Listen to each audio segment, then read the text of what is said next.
Students, myself JB and Dr. Arun Kumar Singh, Faculty of Education and Methodology, Jyoti Vidyapeeth Women's University, Jaipur. I welcome to all of you in my digital class, B.Ed 4th semester. We will discuss the topic environment education, its aims and importance. Environment education is a process by which pupils develop awareness, concern and knowledge of the environment and learn to use this understanding to preserve, conserve and utilize the environment in a sustainable manner for the benefit of present and future generations. Okay, it entails the will to take personal initiatives and social participation in achieve sustainability.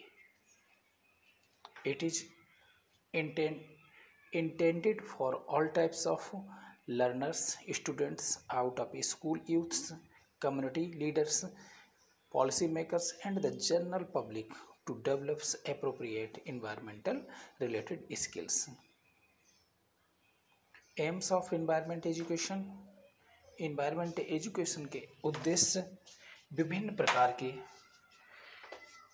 संस्थानों को, विभिन्न प्रकार के मनुष्यों को environment के प्रति जागरूक करना होता है, जिससे वे एनवायरनमेंट को संरक्षित कर सकें और आने वाले जनरेशन के लिए एक उत्तम एवं शुद्ध पर्यावरण प्रदान कर सकें, जिसके द्वारा एक उत्तम भारत का निर्माण हो सके।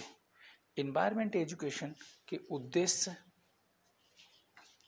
और इसके क्षेत्रों को हम विभिन्न लेक्चर्स में विभिन्न बार डिस्क्राइब कर चुके हैं। Okay, importance of environment education, increase student engagement in science.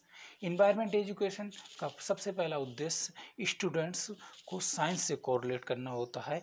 Improve student achievement in core subject areas and विभिन्न प्रकार के जो कोर सब्जेक्ट एरिया होते हैं उनसे स्टूडेंट को कोरिलेट करना होता है, स्टूडेंट्स की नॉलेज को कोरिलेट करना होता है इसका इम्पोर्टेंस।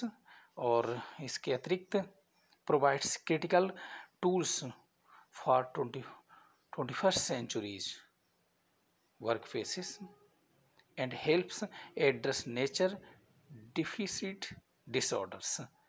वातावरण में जितने होने वाले परिवर्तन हैं उन सारे परिवर्तनों से जागरूक कराना एनवायरनमेंट एजुकेशन का प्रमुख उद्देश्य होता है। इम्पोर्टेंस में वाटर पॉल्यूशन को कंट्रोल करना, किस तरीके से हम वाटर पॉल्यूशन को कंट्रोल कर सकते हैं, किस तरीके से हम एयर पॉल्यूशन को कंट्रोल कर सकते हैं, वाटर पॉल्यूशन क्या है, इसके क्या इफ़ेक्ट होते हैं, किससे वाटर पॉल्यूशन होता है और सोल्यूशन क्या है, इन सारी चीज़ों के बारे में नॉलेज मिलती है।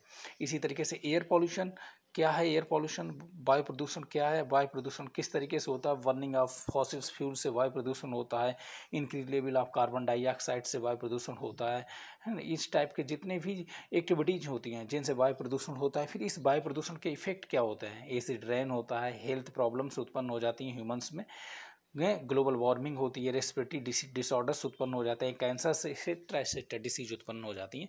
इन सब चीज़ों के बारे में नॉलेज कराना एनवायरनमेंट एजुकेशन का ही एक उद्देश्य होता है। क्लाइमेट चेंज, क्यों क्लाइमेट चेंज हो रहा है, कैसे क्लाइमेट चेंज हो रहा है, क्यों ग्लोबल वार्मिंग हो रही है, कैसे ग्रीन हाउस इफेक्ट क्या होता है, कैसे हो रहा है, इन सारी चीज़ों के बारे में भी एनवायरनमेंट एजुकेशन बताता है। इसके नेक्स्ट